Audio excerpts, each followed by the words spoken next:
Imagine if you figured out that there was more to your history than what you thought.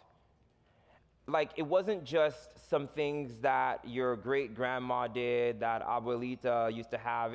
Like that, everything that was happening in your history, even if it wasn't spiritual, but those stories that you remember as a child growing up, those things your parents used to talk about, those strange little instances that nobody could really explain. You know, those stories you hear about, there was one night about 40 years ago that grandpa said that somebody heard. Like, what if those kinds of stories were actually about something far greater and they meant a whole lot more than just a weird circumstance in history? What if they were pointing you towards something that was going to be fulfilled in your life? Because this is what was happening to these people who the author of Hebrews is writing to. Because as he's writing to them, he's trying to tell them not just that Jesus is better than their history, because Judaism is not a religion, it's your history. To be a Jewish man or a Jewish woman is not to just have some religious background, it's to have a background, it's to have ancestors, it's to have history. And for someone to come along and to tell you that your history, every story you've ever heard, everything that your parents have ever been through, your great-great-grandparents, every place that you're ever from, that every circumstance has pointed to this person, Jesus. And Jesus is redefining your entire history. And he's telling it in such a way that you have to detach from it, because he's not just saying that he's better, he's saying that he's very different from your history. I'm saying that what would happen if you started to live according to a different understanding of your history? Like, let's fast forward and just talk about your own life history. What if you reinterpreted your own history in a different way? I think you'd probably do things a little bit differently. If you started to understand why and how some of those things in your past happened, if you understood how pain was preparing you for destiny, you would thank God for pain a little bit differently. If you understood why some people had to leave you and why some people had to betray you and why some things didn't work out, like, it goes from being pain to being praise, because I have a new view and a new lens of my history. My history has not changed, only its definition. And that's what's happening in chapter 7 and chapter 8, but it's far more painful. This is going to be like a trial. For those of you who have ever been in court, obviously just watching, spectating, and never as a subject. But for those of you who've probably even never been in court, or you just love Law and Order, SVU, you like to watch court shows and all of that, you realize that the attorney, when they're making a line of argument and they're trying to prove a point, they never just go directly for the point. They never say, weren't you at the casino at 12 o'clock? Where were you on the night of 12 o'clock? Because see, what they're trying to do, they're trying to convince the jury, not just based on blatant information, but they're trying to convince the jury, the spectators, the people who are going to decide, can you piece this together? And as you're listening to a testimony, you're like, oh, he did it, he's guilty. And nothing has been said, but you're working in your head. You're working, and you're like, oh, there's no way that she could have been there because she wasn't there because he was there. And why did he say that he was there? Like Matlock, right? You all are like little Matlocks on your couches watching these shows, and you're putting all the pieces together. That's what the writer of Hebrews is doing. He's taking these people's history and he's showing them some glimpses and some pieces and saying, well, you would have to re-explain this and re-explain this and let's put this on the stance. And if you put all these pieces together, can you still understand your history the same? If I put all these pieces together, can you still understand your history the same? There are 3 primary stories in Jewish history that you have to know to understand chapter 7 and 8 of the book of Hebrews. And so I'm going to tell you those 3 stories. And story number 1, Genesis chapter 12, we've been reading where God calls Abraham in verse 4, right? You remember God calls Abraham and says, Abraham, come and go to this land in which I will show you. The Bible says that Abraham also brought his nephew Lot with him, if you could look at that verse. In chapter 13, when Abraham and Lot actually get to the place where God is calling him, their people started fighting. And so in chapter 13, verse 6 to 7, it tells us that a conflict arose and Lot and Abraham separated. And chapter chapter 13, verse 11 says that Lot moved out and he went away from the promised land and he camped out around a place called Sodom. And then bam, chapter 14 begins. Chapter 14 begins. At that time, there was a king, and this king was named Chedorlaomer. Chedorlaomer was a king. He was this really big, like mean, nasty king, and he was powerful. And King Chedorlaomer had vassal kings, and vassal kings simply meant that he would go into other kings' territory and say, hey, you could still stay in your territory, but I own you from now on. Keep on doing your little thing, but every year you need to send plunder to me. And so he found these 5 kings, these 5 other countries, and he ruled over them. And verse 4 tells us that after 13 years, those 5 kings, they said, we've had it with King Chedorlaomer. We're going to fight against this one king, Chedorlaomer. He's not bigger than me. He's not stronger than me, and we will defeat him. And in verse 8, it says Chedorlaomer decided to get 3 of his friends, 3 allies, and they said, we're going to go and destroy those 5 kings because no one revolts against King Chedorlaomer. It's like, what is happening? I thought it was about Abraham and Lot. Don't worry, we're going to get there. And so King Chedorlaomer, he and his 3 king friends, they're going now to go fight these 5 kings. And as they're going to go fight these 5 kings, just so you can see how powerful King Chedorlaomer is, as he's going along the way, he's just destroying nations and kings along the way, like appetizers, as he's getting ready to go to fight these 5 kings. And when he gets there, he destroys all of them. Verse 12 tells us that King Chedorlaomer and the 3 allies kings, they defeated the 5 kings. But here's the caveat, they took Lot. And Abraham heard that his nephew Lot was captured. Now we're back to Abraham. And so Abraham decides nobody takes Lot. He couldn't stay in my house, but that doesn't mean I don't like him. Nobody messes with Lot. Abraham decided, I'm going to go and fight King Chedorlaomer, and he gets 318 men. 318 men. That's not as big as a whole nation, by the way. Abraham is not a king. He doesn't have a nation. He has 318 trained men, fighting men. He takes them, and he starts the journey to go get Lot back for Chedorlaomer. And the Bible says that Abraham, 318 men, 319 men, they whooped up on King Chedorlaomer and his 3 allies. Now, the king of Sodom was conquered and captured. And so the king of Sodom realizes that Abraham somehow beat this wonderful big King Chedorlaomer. And so the king of Sodom decides that he's going to come out and he's going to give gifts to Abraham because he's going to thank Abraham. But the story goes like this. The king of Sodom is coming. But then before the king of Sodom could reach Abraham, there comes another king who interrupts him and meets Abraham with bread and wine. And this king was not one of the kings in the battle. He's not one of the 5. He's not one of the 4. In fact, he's not even mentioned anywhere at all. And if you read in Genesis chapter 14, begins this way. After Abraham returned from defeating King Chedorlaomer and the kings allied with him, the king of Sodom came out to meet him in the valley. But then Melchizedek, the king of Salem, brought out bread and wine.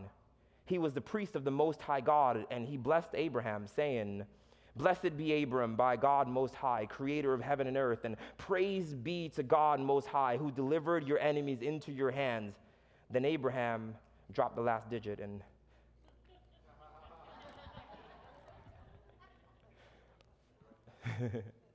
that was for you, Pastor Kevin. Abraham tithed to this king. He gave him 1/10 of everything that he had.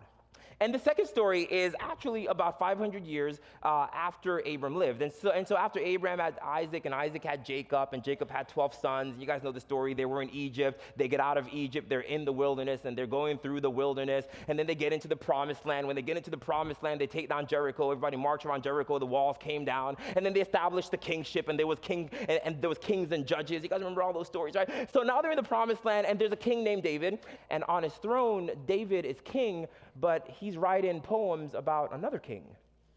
And he's saying there's a king who will come. And in 2 Samuel is where we get the first idea of this messianic promise, the promise of a Messiah. You guys keep hearing this idea that when Jesus came, the Jews were expecting a Messiah who would defeat. This is where this idea came from. It came from David, who was king, and he said, there's another coming from my lineage who will be anointed king, but a different kind of king. And one day, David was writing, and he wrote Psalm 110, and in Psalm 110, David said, the Lord said to my Lord, sit at my right hand until I make your enemies your footstool. And in verse 4, he says, the Lord has sworn that he will not change his mind because you are a priest forever in the order of Melchizedek. And David and many of the prophets, you have it from Isaiah, you have it from Jeremiah, they all start talking about this coming king, this other Messiah, this other anointed one who was going to come and absolutely rule. So this is the messianic hope is birthed in the lineage of David.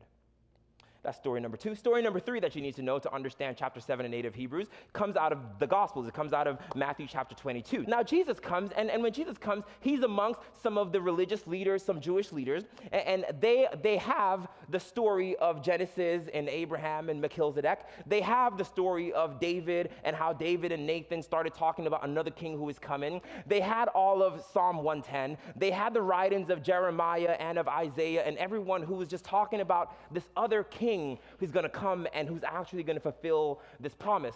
Now, when they had all of that and they were studying it, when Jesus came and he said, I am the fulfillment of the messianic hope. When David was king and you thought that he was everything, David was talking about me. So one day Jesus was with these religious leaders, and in Matthew chapter 22, I'm going to start from verse 42 there, Jesus says to the leaders, he says, what do you think about Messiah, the anointed one that David was talking about? Who is he? And they said, oh, he's the son of David. We know our Bible. And then Jesus said to them, how is it then that David, speaking by the Holy Spirit, calls him Lord? If you were expecting a descendant of David who was just going to be birthed throughout the lines, why is David calling him Lord and not son? Jesus continues, he says, because David, he said, now Jesus is going to quote Psalm 110 here, the Lord said to my Lord, sit at my right hand and I will put your enemy under your feet. Now, if David calls him Lord, how can he be his son? No one could say any word in reply, and from that day on, no one dared to ask him any more questions. That's how people just shut up when Jesus started to ask questions, because it didn't make sense, because they thought that David was saying that out of my lineage is going to come Solomon and Jehoiakim, and all these kings are going to come, and then one day, one of these successive kings is going to be the Messiah. But Jesus is saying, when David wrote, however, he didn't just talk about a king, he talked about a priest. And David did not come from the lineage of priests, but that's getting ahead of myself. This is exciting. Okay, all right. So the issue here is that Jesus is implicating himself with this Psalm 110 Melchizedek. Melchizedek happened in Genesis, and then David talked about it 500 years later in Psalm 110. Jesus comes 1,000 years later, and he's talking about it, and he's identifying himself as the Son of Man, the priest of Melchizedek that David talked about and that Abraham experienced.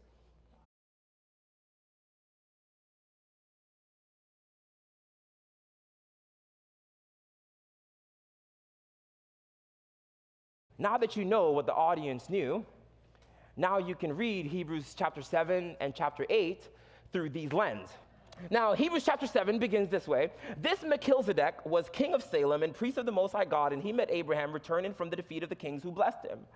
And Abraham gave him a tenth of everything. So now all that makes sense, right? You guys see how now Hebrews chapter 7 verse 1 is beautiful because you know the story of Genesis? This is how the Bible works. Because before you were reading it and you were like, okay, whatever. But now you're like, oh my gosh, he's talking about the thing that I know. That's how I feel when I read the Bible and I understand something in history, and I'm like, oh, I make the connection. Isn't he glorious? You guys remember I talked about seeing God in history? You remember I talked last week about how you become mature believers? You start to see God in history. This is how you see him in history. First, you know the history. All right. And so what the author does, a few things here. First, he tells us that Melchizedek is the king of Salem, right? I want you to jot that down in your notes. Melchizedek is the king of Salem. And then the next thing he does is he gives us the definition of Melchizedek. And he says Melchizedek actually means king of righteousness. So he said, this Melchizedek, now Melchizedek was probably a Jebusite king name. If you're super interested in Melchizedek, I have tons of research and papers that you can read if you want to geek up all about it. But Melchizedek was very likely a title and not a name, but it just meant king of righteousness. And then he said, Melchizedek, who is the name title, was the king of Salem, and Salem is Jerusalem. So if you're going to write that, you got to put a little Jerusalem, right? So he's the king of Jerusalem. So it's not just Salem, like Salem, Massachusetts, right? It's Jerusalem. And he says Salem actually means peace, right? And so he's the king of righteousness and the king of peace. That's what that's how he begins. Did you guys see that?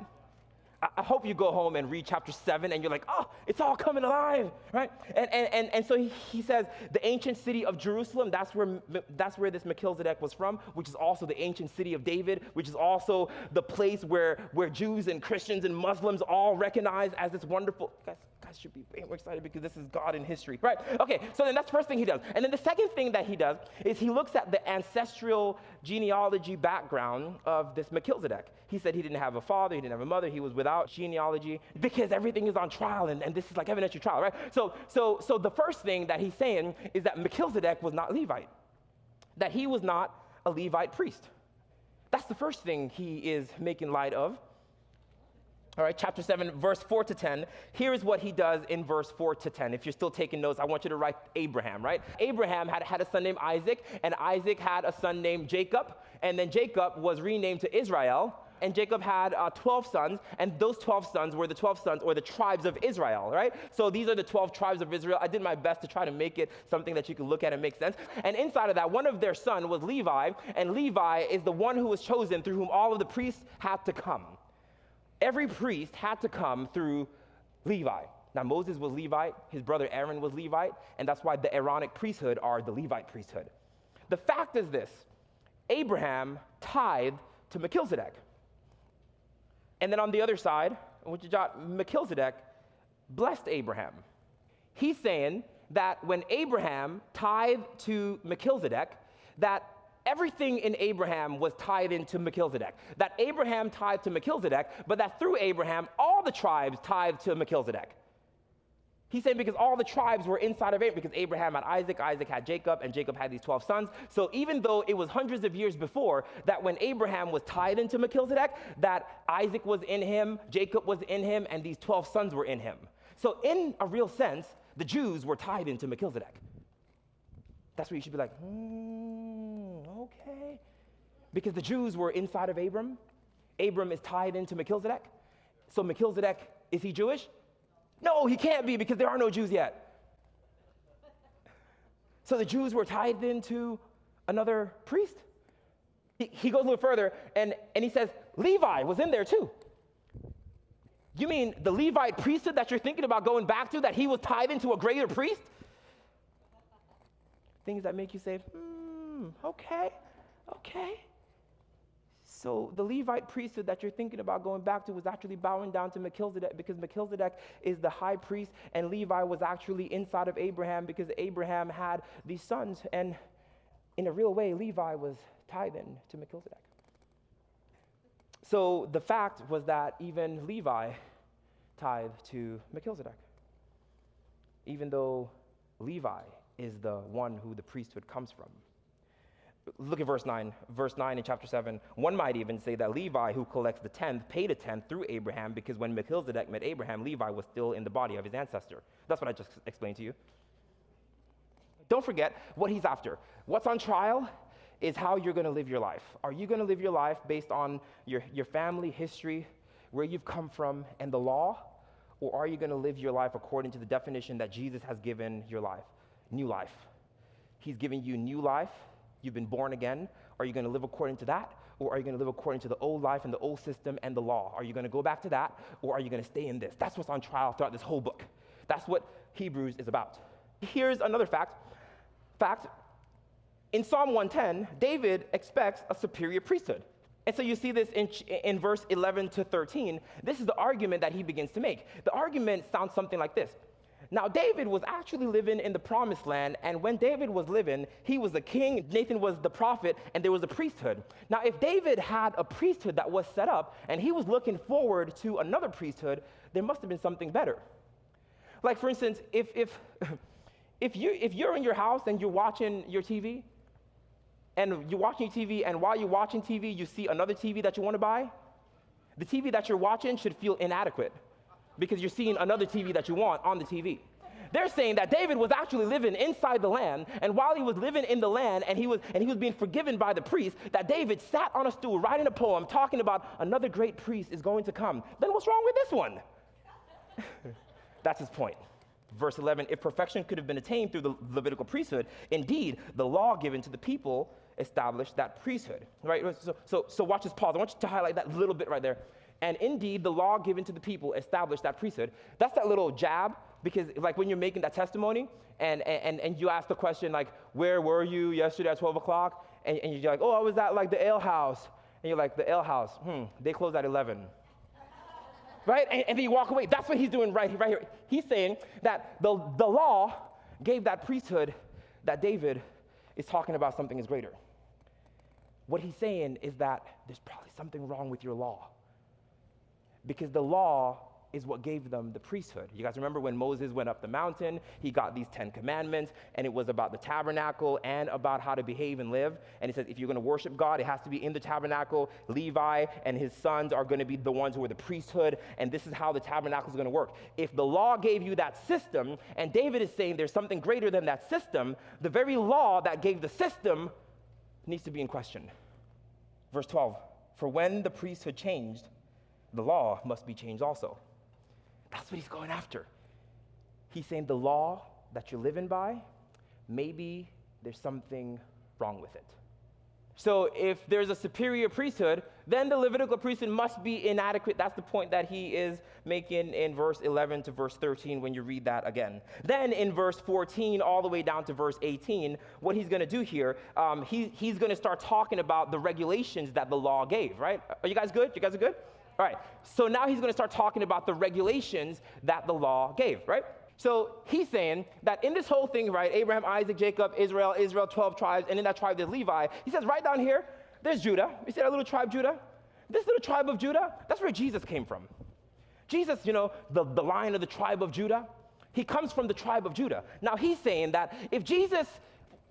Last week I told you how Jesus forgave sins. You remember the guy climbed through the roof and Jesus says, your sins are forgiven, and if you don't believe me, take up your mat and walk, and if you stand up and walk, then your sins are forgiven. How could you forgive sins if you're from the tribe of Judah? You're not a Levite. That's his next argument. Moses said nothing about the tribe of Judah being priests, but verse 16 says, one who has become a priest, not on the basis of regulation as to his ancestry, but on the basis of the power of an indestructible life. Go to that. Here's what I want you to write. Here's the fact. The fact is that the Levite priesthood is based on blood. It's based on a bloodline. But here's the friction it causes, is that the Melchizedek priesthood is based on a lifeline. He's saying that, yeah, Jesus was from the tribe of Judah, not from the tribe of Levi, but he actually proved that he forgave sins because somebody got up and walked, and Melchizedek was actually a priest, and Melchizedek could not have been a Levite because Levi was bowing down to Melchizedek, and so Jesus must have been connected to a better priesthood because it's his lifeline. Now, Melchizedek had no end and had no beginning, and nobody birthed him. We don't know where he came from, and Jesus has resurrected, and he lived forever. And so the new qualification for the high priest is, can they live forever?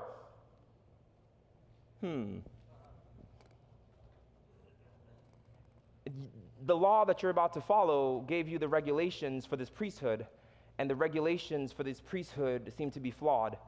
Are you sure that the law is still how you gain righteousness before God? Are you sure you want to go back to that system for righteousness, or can you live by faith in Jesus? All right? Verse 18 reads this way, the former regulation, and the regulation is the regulation of the priesthood within the Torah, right? The former regulation is set aside because what? It was weak and useless. Oh, snap. Oh, snap. He's talking about the regulation of the law. He said it was weak and for the law did what? Oh, the law meant nothing perfect. Do you guys see what he's doing? He's saying the law gave you the priesthood, and Melchizedek and Jesus already outlined that priesthood and is better than that priesthood. So if they were wrong about the priesthood and the priesthood has actually changed to Melchizedek and unto Jesus, then there's something wrong with the regulations that are in there. So therefore, the law cannot make anything perfect because it's already proven to be imperfect. So if you try to live by the law to be perfect, then you're in the wrong camp. I know. I'm telling you that if you're still trying to become good before God by doing good works, that you're living under the law. And he's saying you can never do enough good works because some of the works that the law told you to do, you can never do. And so he's saying that the law made nothing perfect, so can it really make you perfect? All right, how you guys doing? You got to watch this video again, I know. Right, but But once you get this, once you get the bottom line of where he is going, he's saying you're turning away from faith and you're thinking of going back to this old covenant. You're thinking of going back into Judaism, but here is the problem. The covenant that you're about to go live under, the priests who are going to forgive you of sins, they are from this regulation that is on trial. I'm not saying that you need to disqualify your history. I'm not trying to say that your history was bad. I'm saying that your history came to an end when Jesus showed up. I'm saying that all kings were defeated when Melchizedek showed up. I'm saying that Melchizedek never fought a battle, but Abraham fought everything that Chedorlaomer fought, and that when Abraham bowed to Melchizedek, that Melchizedek was conqueror. Just saying. And then in chapter 8, he's going to tell you about how the covenant was upgraded. In chapter 9, he's going to say the sacrifices were upgraded. In chapter 10, he's going to say the tabernacle. Now he's telling you that Jesus didn't come to tweak Judaism. He came to give you a whole new system for righteousness before God. He came to give you a whole different thing. So that was all chapter 7, right? So that was all chapter 7. If you go back and you read chapter 7, everything I just shared up until now, you should understand a lot better than you did if you read it this morning, right?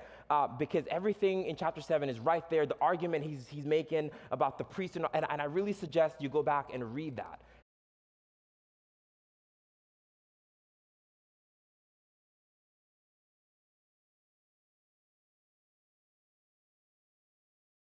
Chapter 8, verse 1 to 6, he makes this point. He says the Levitical priesthood was a shadow, but the kingly priest of Jesus is the reality. And I just want you to focus your attention a little bit here on verse 5. He's talking about the priests. He says they serve in a sanctuary that is a what? A copy and a shadow of what is in heaven. That the thing that was in your history, I know it's real, I know that it's there, I know it was in your life, but it was just a shadow of something that is actually real in heaven.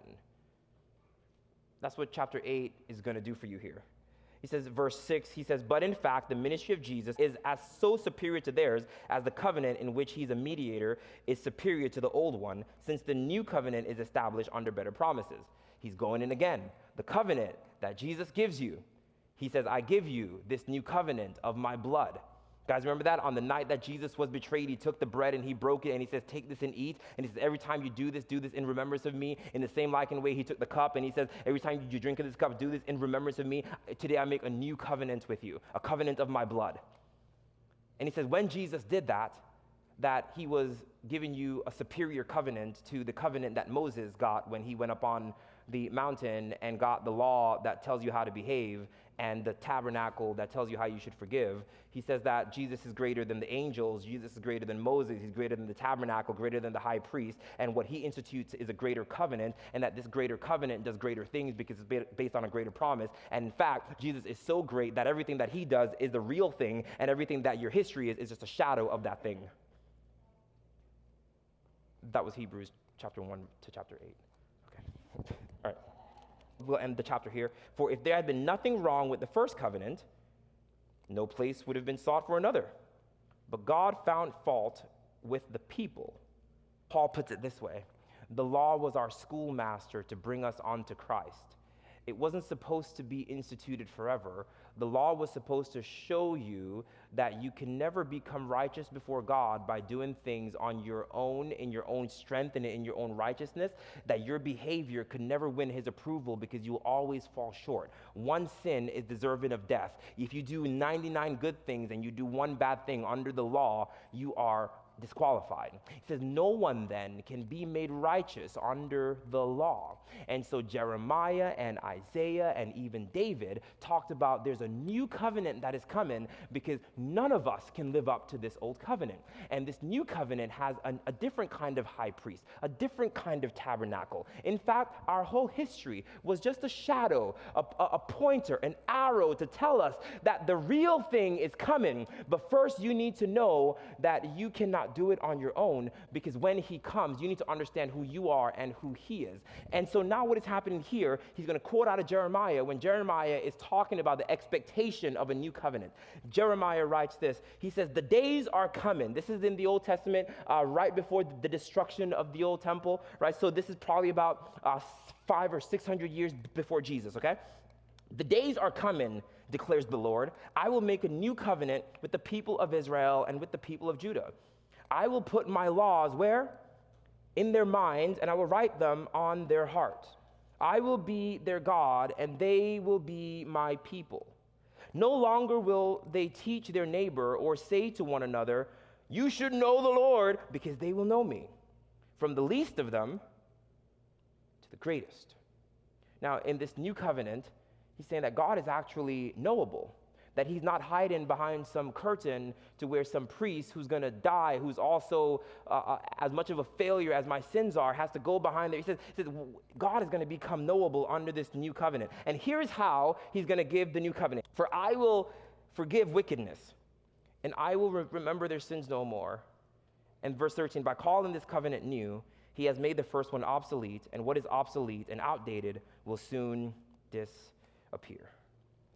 That's chapter 7 and 8. Here's what I want you to pull from this, is that the covenant has changed. The covenant has changed.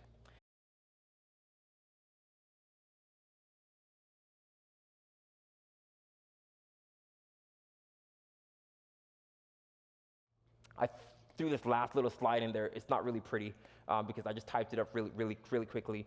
The Lord gave me this word. He said, the sign of the operation changes the sum. If you change the sign of the operation, like subtraction to addition, everything changes. If you change it to division, everything changes. One little tweak changes the whole equation. And so when Jesus comes, I know it feels like a little tweak in your life, but it actually changes the whole equation. I know a lot of the variables look the same. I know that it might not feel like everything has changed, but with my son, I did this the other day. I stacked up like a 6-digit number, and all I did was I put the sign of the operation, plus. And that number was vastly different from when I changed the sign of the operation, minus. He says all he did was he gave you a new high priest, and thereby changing the sign of the operation, the way that it operated, the way that this whole thing functioned. If I change the operation, everything changes. And I'm telling you today that Jesus has changed the way that everything in your life operates, even your history, your background, wherever you came from. I don't care how much your parents have failed and who didn't go to school and who used to burn candles and who used to do whatever. When Jesus comes, I know it's a little sign, but he changes the whole operation. He looks back into your history, whether it's your little short life history or generations from ancestral and beyond. I don't care what color you are, what nation you're from, what you have done, what your parents have done. I don't care what you believe about generational curses and generational blessings and the place where you came from and what they never did and who used to worship who. When you change this one little thing, everything changes. I don't care what runs in your family and what doesn't run in your family, what sickness used to run in your family, diabetes used to run. I don't care what it is. When Jesus comes into the equation, he changes everything. That's what Jesus does. And I'm saying that maybe the author is inviting you to start to understand your history according to Jesus and not to your lineage. Because he has a better bloodline. Oh, he spilled it for you to give you a better covenant, a covenant of blood. And he says, if you will take this covenant of blood, there's going to be a blood transfusion, and you can no longer primarily identify yourself from where you came from. You primarily identify yourself from who died for you, who bled for you, who has authority in heaven and on earth to twist some things in your life and re-identify your history. That's what I want you to receive tonight. That's what I want you to receive tonight.